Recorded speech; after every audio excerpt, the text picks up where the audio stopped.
Украины дайн улам хүндэрж эхэлжээ. Тэгээ баг Украин улсын төсвийн зардлын бараг 50% нь европчуудад төлж байгаа шүү дээ. Тэгээд шоколадны үйлдвэр дотор тодорхой хэмжээгээр шоколад үйлдвэрлэж байгаа л да. Гэхдээ юу үйлдвэрлээд эхэлсэн бэ гэвэл дрон үйлдвэрлээд эхэлсэн баггүй. Тэгээ удахгүй бас юу яригдж байгаа юм бэ гэх юм бол Польш талт тий нөгөө ерөөд Украины залгаа байгаа улсуудын томоохон логистикийн төмөр зам бас бөмбөгдөх магадaltaй гинэ. Евро одоо тогтвортой доош унана. Европын засгийн газрын бондууд одоо тогтвортой доош унана. За манай Оросууд манай Монголын одоо хүмүүс ах гэдэг улс маань бүрэн хүчээ үзүүлж ах шиг байна. 10 дэлбэрэл бас Путинаас мөнгө авцсан уу? Тэгээд зөвхөн одоо өмнө хоёлоо бас ярьжсэн шүү дээ. Украины томоохон цэргийн албатнууд байгаа зочид буудал биш. Цэргийн тоног төхөөрөмжийн агуулгах руу, зэвсгийн агуулгах руу бөмбөгдөж эхэлж байна. Хувийн хөвшлийн агуулга. Тэгээ сонирхолтой чи Рошен чихэр мэднэ үстэй. Мэднэ. Оргил энэ тийм нэг зарддаг шүү дээ. Цагаан сараар хаасайг набор маягаар ингээд байдаг шүү дээ. Тэр Рошен. Тэгээ Рошены шоколадын үйлдвэр бас бөмбөгтэй хайсан. Петро Порошенко шүү дээ. Тийм учраас Порошенко учраас Рошен гэдэг нэртэй чихрийн үйлдвэр Оросын термометрийн нэг нь. Чихрийн экспортороо.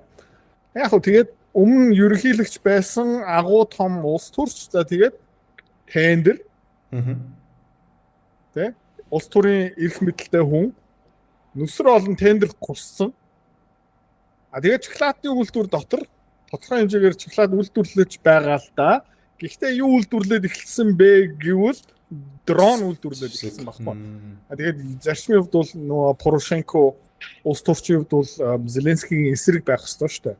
Одоо ардын нам их барьж байгаа юм бол ардчсан нам эсрэг байр суурь дуу чимээ гаргах ёстой шүү дээ. Тэгээ Монголд ер нь бол нэлийн чимээгүй байдаг. Ягаад гэх юм бол хамт тогооноосоо өрмөө ингээд яг хуу нэг нам илүү зузаан төрөж байгаа, нөгөө нам баг зэрэг авж байгаа, дугаа болох төвшөндөө тий. Тэгээд жишээлбэл одоо улс төр нэг нам Монголд солигдлоо гэж бодъё. Одоо дараагийн сонгуульд дээр ардчсан нам гарлаа гэж бодъё л та. Яа гэм бэ гэх юм бол өмнөх ардын намын тогоогийг тэр чигтээ бас хураадаггүй баггүй юу? Яг гэх юм бол алцаад эхлэх байхгүй. Яг өмнө талхан дээр нөгөө өмнөх их барьж исэн наманд ийм зузаан өрөм байсан бол одоо ядаж амьдрах хэмжээний өрөм төрөгчдөг байхгүй юу? Тэргээр ерөөхдөө чимээгүй байлаа. За тэгээд Украин бас яг адилхан. Тэгээд Порошенко бас тодорхой хэмжээний зэвсэг дрон үйлдвэрлэх тендер гуцсан байж таарсан байна. Тэгээд тийм учраас Оросууд юу хийсэн бэ гэх юм бол Рошен шоколадны үйлдвэр бас бөмбөгдсөн. Би танд бичлэгийг үзүүлээ. Энэ гэхдээ зүгээр энгийн бас бөмбөгөөр бөмбөгдөөгүй шүү дээ. Нөгөө ballistic missile. Ballistic missile чи яг яад юм бэлээ? Бусад бөмбөгдсөн. Усан онгоцноос, шумбагч онгоцноос эсвэл онгоцноос нэг томоохон одоо дрон биш те. Ер нь бол энэ платформоос явуулдаг. Шууж гэсэн. Тэгээд энэ утаа нэг юм амар байгаа юм л да. Та энэ хараа. Зэвсгийн агуулгыг удаа болчихсон. Зеленский улс төрчлөөр бас юу хийсэн бэ гэх юм бол нөгөө тий энийг үзүүлч хүмүүст харуулах хэрэгтэй байна. Бичлэг нь үү? Тий. Дахиад байгаа юм бол зүгээр зураг юм байна тий. За. Тэгээд юу юм бэ гэх юм бол зүгээр орон сууцны дунд за юу сургууль цэцэрлэгийн хажууд зэвсгийн агуулга хийсэн. Яг гэх юм бол Оросууд биднийг энд бөмбөгдөхгүй байлгүй дээ гэсэн утга учраас тэгээд өмнө бол Оросууд тэр орон сууц хотын төвийн тиймэрхүү зэвсгийн агуулга зэвсгийн үйлдвэрийг ерөнхийдөө нэг бөмбөгдгүй байсан. Гэхдээ байршлын мэдээж мэднэ. Ихэвчлэн. Тэгээ одоо тэднийг зүгээр харгас бөмбөгдөд эхэлж байгаа байхгүй. Тэгээ сонирхолтой юм одоо Днепропетровск, Херсон, тэ Луганск, Маргаантай тэр област буюу аймагуд дотор бас юу гэдэг юм бэ гэвэл томоохон ачааны машины зүгээр бөмбөгдөд эхэлсэн. Портроос том машин замаар явж байгаа юм бол зүгээр бөмбөгдөж эхэлж байгаа. Чи нөгөө хүнс мүнс янз бүрийн юм одоо тэрвэрлж байгаа байлгүй дээ тийм том машинуудаар. Тэр мэдээж тийм бүгдээр одоо дрон зэвсэг тэрвэрлж байгаа юм биш. Гэхдээ ер нь бол хөв хүмүүсийн амьдралыг аж ахуйн нэгжүүд компаниудын амьдралыг баг ажиллахааргүй болгож байгаа. Тэр колонкуудыг бас будаа олгоцсон шүү дээ. Тийм. Өмнөх бичлэгээр хэдүүлээ харсан. Тэгээ одоо хувийн хэвшил ард иргэд ерөөхдөө тэг төлш олдохгүй байгаа дизель, газ, бензин гэх мэт чинь за одоо янз бүрийн томоохон тээвэр логистик бас явах болцсон. Бас төмөр зам томоохон логистикийн агуулгууд бас бөмбөгдөд эхэлж байгаа. Тэгээ удахгүй бас юу яригдж байгаа юм бэ гэх юм бол Польш талт тий нөгөө ерөөхдөө Украины залгаа байгаа улсуудын томоохон логистикийн төв төмөр зам бас бөмбөгдөх магадaltaй гинэ. Францууд тий дараагийн одоо боронк Украинууд дахиад нэг томоохон боронктчих юм бол Оросууд ерөөхдөө юу хийх юм айгүй тодорхой юм байна л да. Гэтэ одоо ер нь бол Зеленский айгүй хэцүү байдалд орчиж байгаа шүү дээ. Баахан одоо цэрэг зүснийхээ агуулгах бөмбөгдүүлсэн. Нэмээд одоо тусламж өсгөлүүд надаас нэг айгүй фаны бичлэг байгаа Зеленскийг харуулж байгаа. Яа тэгээд одоо улам их гуйлгч юм болов л та. За видеог чинь харъя. Энэ мөн үү? Окей. Фондерлайнаас хаалгууж байна. Зүг болсон. Ийм бичлэг.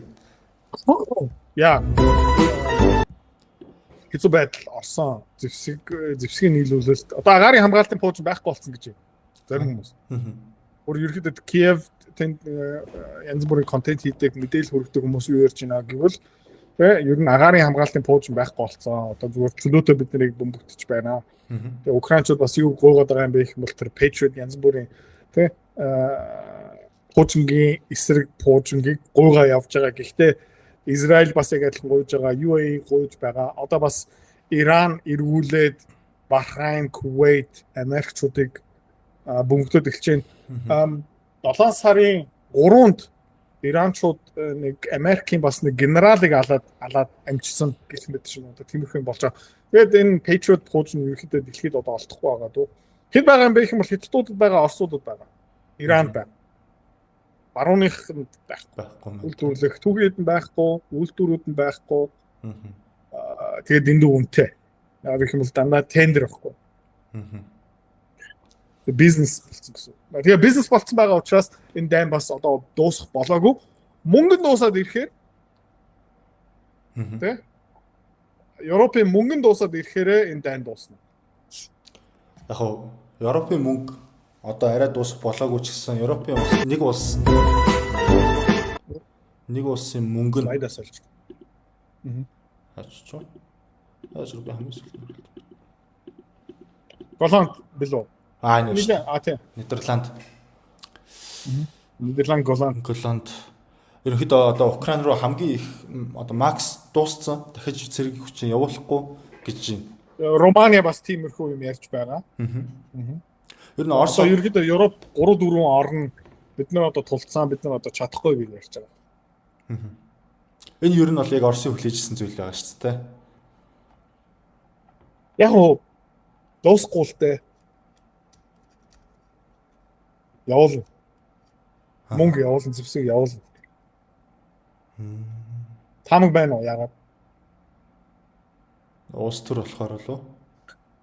Тэгээд ер нь бол Фондерлайн, Европын холбооны бүх гишүүн орн Friedrich Merz, Keir Starmer одоо Keir Starmer хэвд бол одоо энэ бол педли болсон л та. Macron тэгээд дараагийн хүмүүс ерөөдөө энэ Украины төсөл Project Ukraine дээр хамаг амиа тавьсан байгаа учраас заяа. Тэгээд дотоодынхаа улс төр, дотоодынхаа эдийн засаг, ард түмний асуудалтай ерөөсөө анхаарахгүй байгаа. Үргэлж ингээ Оросуудын буруу энэ юм дээр all-in хийсэн хамаг амиа тавьсан байгаа учраас Украин руу тэр зэвсэг мөнгө мод дуусахгүй хаа. Тэр дуусчих юм бол Украин failed гэх юм бол Европын холбоо задарч магадгүй. Тэгээд тэр улс төрчнөр ерөөдөө ярих сэдвгүй болно гэсэн. Алдаагаа чихэх газаргүй болно гэсэн. Тэгээд сонгуул дээр амар одоо яасан бэ та нар. Тэгээ ингээ харалтаа. Польш руу дайрахгүй байна шүү дээ. Тэгээ нэг сонин утга учиргүй юм яриад байгаа шүү дээ. Жишээлбэл Украин НАТО-гийн гишүүн болох ёстой. НАТО-гийн гишүүн болж иж Оросууд Украин руу дайрахаа болно. номер 1. Гэхдээ бас юу яриад байна гэх юм бол Украиныг арчсныхан дараа Оросууд Польш руу дайрнаа. Гэхдээ Польш НАТО-гийн гишүүн. Тэгээ нэг логикийн хувьд бол нэг дутуу юм байгааз.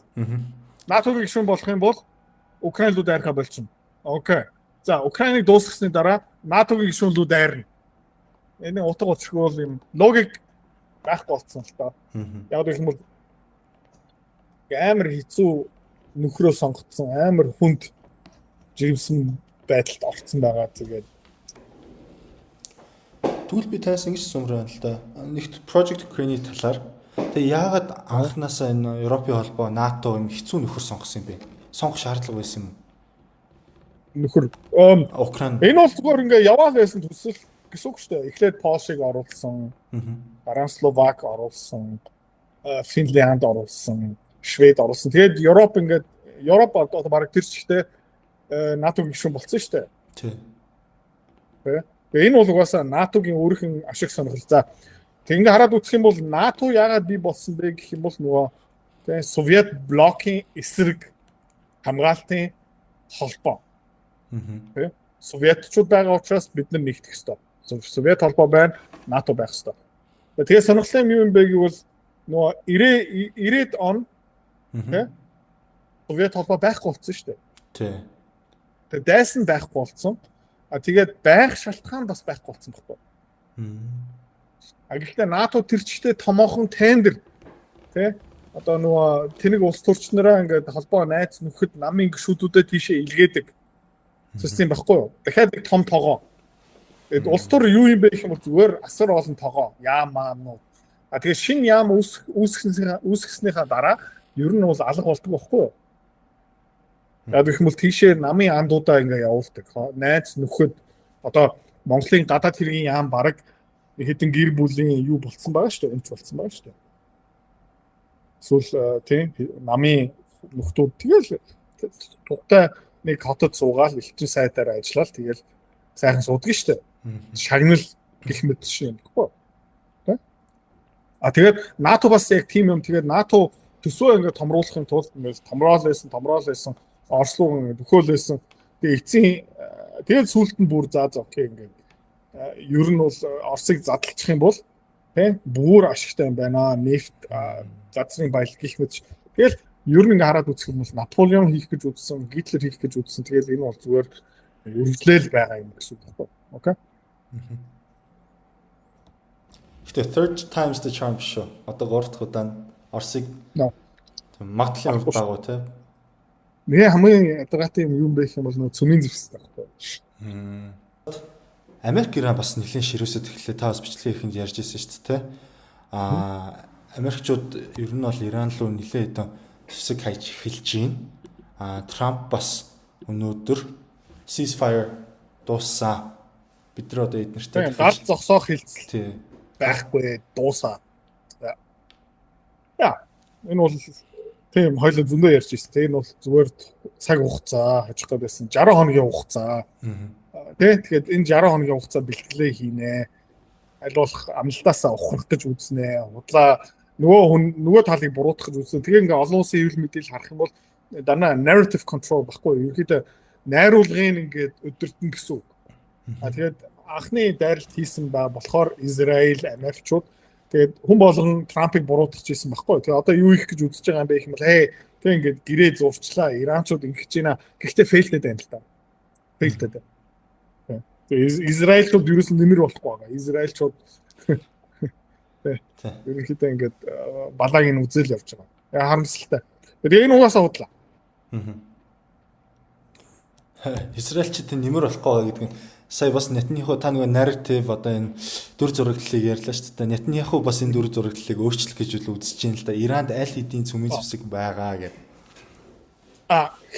Химийн зэвсэг байгаа гэдэг. За ер нь бол энэ нөгөө юу штэ Саддам Хусейн дээр ашигласан арга техник.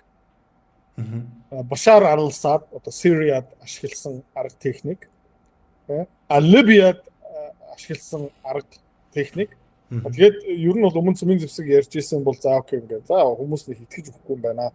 бараг хүмүүс Нетаньяхуг бараг бадмаа гэдээ удаад гисэн шүү дээ. Тийм учраас одоо ингээ аргаа барьсан учраас ингээл Иран одоо химийн бодистой зэвсэг. Тэгэд яг ясам дээр Иранд дэлхийн хамгийн сайхан зэвсэгтэй байхгүй. Дөнгөж сайхан бас Оросын аюулгүй байдлын холбоо өмнө ерөнхийлөгч байсан Медведев байгаа шүү дээ. Юу ч хэлсэн юм бэ гэвэл энэ дээр би бол 100% санал нийлж байна. Иранд бол төгс цөмийн зэвсэг байгаа. Тэгээ Ираны төгс цөмийн зэвсэг юу юм бэ гэвэл Strait of Hormuz. Хүчнэрээ хааж болно. Тэ? Тэгээд энэгээр дамжуулаад цөмийн зэвсэг шидэхгүйгээр цөмийн зэвсэг шидэж байгаа учраас тэгээ Иранд энэ химийн бодис тэгээ химийн зэвсэг ингээ шиднэ гэдэг чинь тэр narrative алдна гэсэн үг байхгүй. Тэр түүх найруулга тэр ёс суртахуун бүх юм алдна гэсэн үг байхгүй юу? Биологийн зэвсэг, химийн зэвсэг, цөмийн зэвсэг шидэх юм бол алуулах байхгүй юу? Угаасаа Иранчууд тийм юм хийхгүй. Дэлхийн тодорхой нэг хэсэг Ираныг дэмжиж байгаа.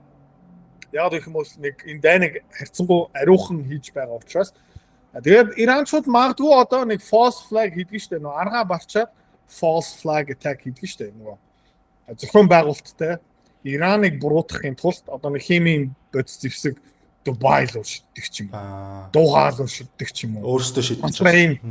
Бахрейн руу шиддэг ч юм уу. Тиймэрхүү юм болох магадaltaй байхгүй. Тиймэрхүү аргыг нөгөө Украинчууд зөндөө хийх гэж үзсэн шүү дээ. Украины нутгаас Польш руу нэг хэдэн пуужин явсан. Тэгэл энэ Оросын пуужин шүү. Тэгээ НАТОгийн нэг гишүүнлүү дайрлаа. Дэлхийн 3 дугаар дайн эхэлсэн. Гэх мэт чинь янз бүрийн тиймэрхүү юм яриад үзээд тэгээд энэ байж магадгүй. Гэхдээ Иран ийм химийн зэвсэг байсан ч ашиглахгүй ашиглах шаардлагач байхгүй. Тэрийг аль. Яг гэх юм Strait of Hormuz байгаа, зөндөө дрон байгаа, зөндөө энгийн пуужин байгаа. Тийм учраас энэ химийн бодис зэвсэг юусоо хэрэглэх хэрэггүй. Тэгээ зүгээр энгийн пуужингаар Израиль байгаа ус боловсруулах үйлдвэрийг дэлбэлээд тэгээ болохгүй. Одоо сая Strait of Hormuz гэлээ шүү дээ. Биднэрт бол хамгийн нөлөө бүх нь одоо Strait of Hormuz байгаа шүү дээ. Сая Samsung-ийн тайлан гарсан, нэлээд сайн гарсан. Тэгсэн ч хувьцаа нь бол унсан. Яад вэ гэхээр Strait of Hormuz-аас болоод ер нь бол тийм сайн тайлан гаргаад тахт би л өстө харж байгаагүй 19 дахин бараг ашигтай гарсан гэлүү жилээс жилд. Дэлхийн номер 1 ашигтай компани болсон. Харин тий. Тэгсэн мөртлөө 8% бараг Солонгосын бирж дээр унсан байгаа. Ер нь Strait of Hormuz одоо яах вэ? Мэдээж хаагдаад нэгтэн. Тэгэхээр эцээдтэй Иранчууд хүссэн бүх юм аав. Бачаар хүссэн бүх юм аав. Хүссэн бүх юм нь жишээ нь юу аах вэ? Битүүмчлсэн байгаа мөнгө авах магадaltaй. За юу ч гэсэн юу авах юм бэ гэх юм бол ингээд ингийн заяа. Иранчуудын ашиг сонирхол юу юм бэ гэх юм бол тэр Америкт байгаа Израилийн лобби, Израилийн улс төрчнэрийн нөлөөгийг бууруулах гэж үзсэн. Улам. Ерөнхийдөө энэ дээр маш амжилттай явж байгаа. 3-4 жилийн өмнө бол Америкийн улс төрчид зүгээр ингээд тий бараг 2 түгтэй офс дотор суудаг байсан байхгүй. Америкийн туг, Израилийн туг. Тэгээд юу ярьдаг байсан бэ гэх юм бол Израиль манай мөнхийн түнш, Израиль манай хамгийн сайн тий партнер гэх мэт шиг ярьдаг байсан бол одоо ер нь бол Израиль жоохон токсик болоод эхэлж байгаа байхгүй юу? За. Тэгээд энийг Америкчууд Израилийг дэмжихээ болчих юм бол тэр Арабын хэсэгт хэн бүх юма бацах гээд байна гэвэл Иран ахгүй. Ард нь Хятад байна, ард нь Орос байна, ард нь Strait of Hormuz байна. Дэлхийн нефтний тээвэрлэлт 20% өдөртөж байгаа. Дэлхийн газын 18% өдөртөж байгаа. Дэлхийн тэр бордооны бараг 30% бацсан сууж байгаа хгүй Strait of Hormuz-оор дамжуулаад. Тэгээ арабчууд хэн нэгэн Катар гих мэдчлэн газ нефтний хоолой барих магадaltaй. Гэхдээ тэрийг ч гэсэн пуужингаараа бөмбөгдөж болно. Тэгээ ямар нэгэн байдлаар одоо жишээлбэл хараад үзчихсэн. Иранчууд хаашаа пуужин явуулж байгаа юм бэ гэх юм бол Бахрейн, Кувейт. Тэгээд буслуу нь юусэн дайхгүй байгаа шүү дээ. Тэгээд юу ойлгомжтой юм бэ гэвэл Сауди Араб аль хэдийнэ Иранд мөнгө өгж байгаа. Катар аль хэдийнэ мөнгө өгж байгаа. удахгүй UAE руу бас дайрхаа болцсон байгаад. Өмнө бол эхлээд UAE, Dubai, Doha гэх мэтчлэн Бахрейн, Кувейт руу пууждаг байсан бол одоо ерөөхдөө ганцхан Кувейт, Бахрейн руу пуужж байгаа. Тэгээ юу ойлгомжтой болж эхэлж байгаа юм бэ гэвэл UAE бас ерөөхдөө одоо Иран руу мөнгө тушаагаад эхэлсэн. Эдгээр бас Strait of Hormuz дээр шимтгэл төлж таарна. Энийг юу ч гэсэн авчин. Зэвсэг гэх мэт чинь пуужна чөлөөтэй үйлдвэрлэнэ. Тэгээд ямар нэгэн байдлаар ойлголтод хүрэхгүй юм бол хэзээ нэг цаг зүгээр цөмийн зэвсэгтэй болчих гэсэн. Тэгээд тэнд Хятадын дэмжлэгтэй Орос технологитой Strait of Hormuz-ыг бадсан хамгийн олон пуужин зэвсэгтэй, цөмийн зэвсэгтэй Иран тэнд суучих юм бол даан болох. Бүгдийн маллан гэсэн. Тэгээ Израиль бол баалган. Тийм учраас Израильчуудын хувьд бол энэ Ираны асуудал англиар existential гэдэг багхгүй юу? Ерөнхийдөө ирээдүйдээ Израиль одоогийн төвшөнд байх юм уу? Улам амжилттай нөлөөтэй болох юм уу? Эсвэл агших юм уу гэсэн байгаа байхгүй юу? Тэгээд ер нь бол энэ Иран амжилттай болоод ирчих юм бол Израиль өнөөдөр шиг байхгүй байхгүй юу? Тийм учраас Израилийг дарах хэрэгтэй заавалчгүй. Тэгээд дахиад ингэ хараад үзэх юм бол Израиль дотоод бас асар олон улс төрчнөр байгаа. Улс төрийн систем тэрчтэй энэ дээр амиа тавьсан тэгээ Европтой адилхан төстэй асуудалтай болцсон байгаа гэсэн үг байхгүй. Тэгээд Иран фейлдчих юм бол одоо байгаа Израилийн улс төрчнөр бүгдээрээ арчигдах байхгүй. Тэр нөгөө та тийм асуудал байна. Сая ста нөгөө Ираныг Хятадын дэмжлэгтэй байгаа гэдэг шүү дээ, тийм. Ер нь бол Хятадын харж байгаа ашиг сонирхол нь одоо нөгөө petrodollar систем буюу бүх дэлхий дээр борлуулагдж байгаа нефт бол доллараар хэмжигддэг, доллараар арилжаалагддаг. Энийг өөрсдийнхөө валютаар тий юанаар болгох хүсэлтэй болоод дэмжиж гин үү? Ер нь Хятадын ашиг сонирхлын таана.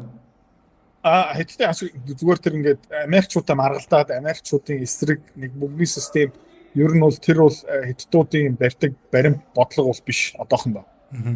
Өөрийнхөө том гүрэн болгоё зүгээр аажмаараа бид нар угаасаа тийш очин тийм учраас нэг яарах хэрэггүй. Тэгээд Deng Xiaoping-ийн ерөөхдөө бодлого хിവэрэ байгаа. Чимээгүй сүүдэрт харанхууд бид нар бүх юм амжуулнаа. Юу хийх сонирхолтой байгаа юм бэ гэх юм бол те ер нь бол энэ нефт, газ өөрөө худалдаж авч байгаа газ эрчим хүч гэх мэтчлэн тийм ээ. Бордоо ер нь өөрийнхөө валютаар хиймээр байгаа. Тийм. Ерөөхдөө өөр тэгээ өөрийнхөө банкудаар явуулмаар байгаа. Өөрийнхөө төлбөр тооцооны системээр тэгээд өөрийнхөө валютаар юанаараа хийнэ гэдэг чинь нөгөө Сауди Араб, Катар, Иран бүгдээрээ тэр юанаараа эргүүлээд Хятадаас юм худалдаж авах хэрэгтэй болж байгаа байхгүй юу? Тэ ер нь өөрийнхөө эдийн засгаа тэргүүрээ дэмжмээр байгаа. Ер нь бол энэ дэлхийн өөрийнхөө худалдаа авалт гэх мэт чинь өөрийнхөө эдийн засгаа дэмжихийн тулд энийг юанаараа явуулах сонирхолтой байгаа. Өөр нэг сүртэй сонирхол байхгүй. Тэгээд Ираны ард ингээд бат зогсон гэсэн юм ерөөсөө байхгүй. Хятадууд нэг юм тал мал ерөөсөө сонгодгүй. Ер нь хаана хэмтхэн байна? Хэн хамгийн найрсаг санал тавьж гин. Тэгээд Иран баахан санкц хоригтой байсан учраас Ираны бараг нефтний 80-90% нь худалдаж авдаг байсан. Яг их хамгийн хэмтхэн. Венесуэла хамгийн хэмтхэн. Гэх мэт тиймэрхүү стратеги баримталдаг байхгүй. Тэгээд ер нь бол гал зогсоох хилцс ерөөхдөө одоо фейлдсэн Америкчуудын хэдэн цэргийн албахийн нас орсон генерал сая алуулсан Иранчууд одоо Strait of Hormuz-ыг буцаагаад хаах гэж үзэж байна. Умманы талыг бас бөмбөгдөөд эхэлж байна. Тэгээд ер нь бол Дональд Трамп дөнгөж саяхан хэвлэл мэдээлэл баг тийм хурал дээр юу гэж хэлсэн бэ гэх юм бол тэд нар бол худалч тий хүм биш амтан яг Трампын хэлдгээрээ хэлж юм л да. Тэгээд ер нь бол одоо ирэх 3-4 хоног дотор жоохон алдцах бах. Тэгээ харцгаая. Тэгээд нефт буцаагаад $68 руу унтсан байсан бол одоо буцаагаад 70 гарчлаа. 73-74 доллар руу гараа авчлаа. Тэ. Ингээ харъя. Одоо буцаагаад доллар чангарах магадaltaй юм шиг харагдчихээн л та. Тэгээд тэгээ өнөөдөр одоо манай арилжаа хамт хийдэг хүмүүс тэгээ Германы засгийн газрын бонд төр хэдүүлээ бас өөрхөн арилжааны позицид байсан. Хойлооч гэсэн бараг $500-600 мянган долларын Германы засгийн газрын бондын эсрэг арилжаа явуулж байгаа. Тэгээд тэр маань сайхан унчаад өнөөдөр хоёлоо бараг $40,000 ашигтай сууж байгаа шүү дээ. Тэр бүрт амар хэлбэлцсэн сүлд. Тэгээд $127 дээрээ нэмж авсан шүү дээ. Тэгэл жоохон яг иймэрхүү арилжаа төмсөг томтой хүмүүс юм дээ. Гэтэ хаяа фейлтэн л дээ. Гэтэ энэ удаа ерөөдөө сайхан болсон. Иймэрхүү юм харагдаж байна. State Formos-ийн маргаан мод дуусахгүй. Тэгээ хизээ нэг цагт зүгээр тэр Америкчууд тэгээ бөмбөгдөж чадахгүй. Өмнө бол бүтэн сар бөмбөгдсөн. Юу ч өөрчлөгдсөн. Бөмбөг зэвсгээрээ энийг шийдвэрлэх боломжгүй. Америкчууд энийг бас мэдчихэж байгаа. Энэ амар хүнд байдал орсон байна. Нөгөө талаас нь Израильчууд ингэ юм яагаад байна. Нөгөө талаас нь дайныг эхлүүлэх амар амарх. Дайн дуусгах амар хэцүү. Яг гэх юм бол тэр улс төр геополитикийн систем дээр хүмүүс ингэ амиа тавьчихдаг байхгүй юм тийм. Энийг зогсооход амар хэцүү. Нөгөө англиар Америкийн юугаараа catch-22 гэдэг нь шүү дээ. Зогсоосон ч фейлтэн, өргөжлүүлсэн ч фейлтэн. Тэгэл нэг амар хүнд байдалд орсон байгаа байхгүй юу? Бүхэн дотор орсон байгаа. Унтсан хүүхэд. Тэгээ ойлоо.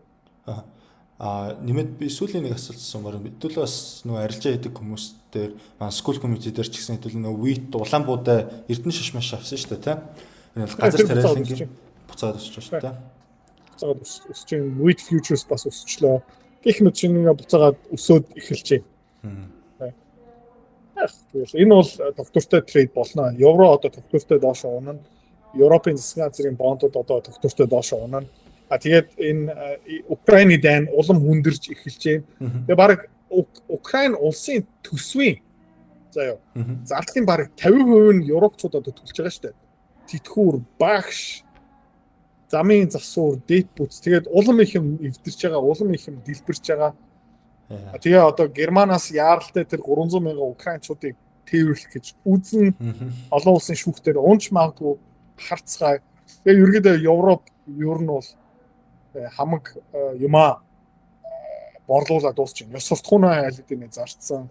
Тэгээ олон улсын тайзан дээр дипломат нөлөө байхгүй болсон, нэр хүнд байхгүй болсон. Европын эдийн засаг бас байхгүй болсон. Volkswagen корпорац заяа. 6 ажилтны нэгээ одоо цомбогдох гээд байгаа шүү дээ. Хүүхэнд нэг ч үйлдвэрийг хааж үзээгүй компани шүү. Өнгөрсөн жил нэг үйлдвэр хаасан. Одоо дахиад дүрийг хаах гэж байгаа. Хэдтүүд тэр их шүрээд ч. Тийм юм байна. Тэгээд үйлдвэрөө хаашаа нүүлгэж байгаа юм бэ гэх юм бол Америк л нүүлгэж байгаа. Тэгээ химийн бодис Германы BASF янз бүрийн амар том будаг химийн бодис тий мордоны компани бүгдээрээ үйлдвэрүүдэд хаагаад элэдинэ Америк буюу хэдтүүд юм нээсэн байгаа шүү дээ. Тэгээд сонирхолтой юм бэ гэх юм бол нөгөө Texas байгаа шүү дээ. Texas мууч. Oklahoma, Texas тэнд ерөнхийдөө асар их хэмжээний нефт олборлож байгаа хгүй. Тэгээд нефт цэвэр нефт гардаггүй тэндээс. За юу гарч байгаа юм бэ гэх юм бол газтай хамт гарч байгаа. Тэгээд зарим нефтний ордоос 40-30% газ гарч байгаа хамт. Тэгээд тэр баяраг хаягдл. Окей. Тэгээд тэндээ ингээ нөгөө сүртэй дэт бүц гэх мэтчлэн байхгүй тээвэрлэх баг боломжгүй. Тэгээд юу хийдэг байсан бэ гэх юм бол тэр газыг бүр алтгалтай зардаг байсан гэж боддоо. 10 цент хасгаар энэ газыг зүгээр авчгаа. Тэгээд одоо юу болж байгаа юм бэ гэх юм бол тэр томоохон нефт газны одоо олборлож байгаа тэр газарт юу хийж ийнэ гэх юм бол тэнд Meta Corporation, Oracle гэх мэт чинь тэнд ингээ дата центрээ бариад тэгээд тэнд нөгөө газыг ингээ шатаагаад түлээд тэргээр дамжуулаад эрчим мод үйлдвэрлэж байгаа.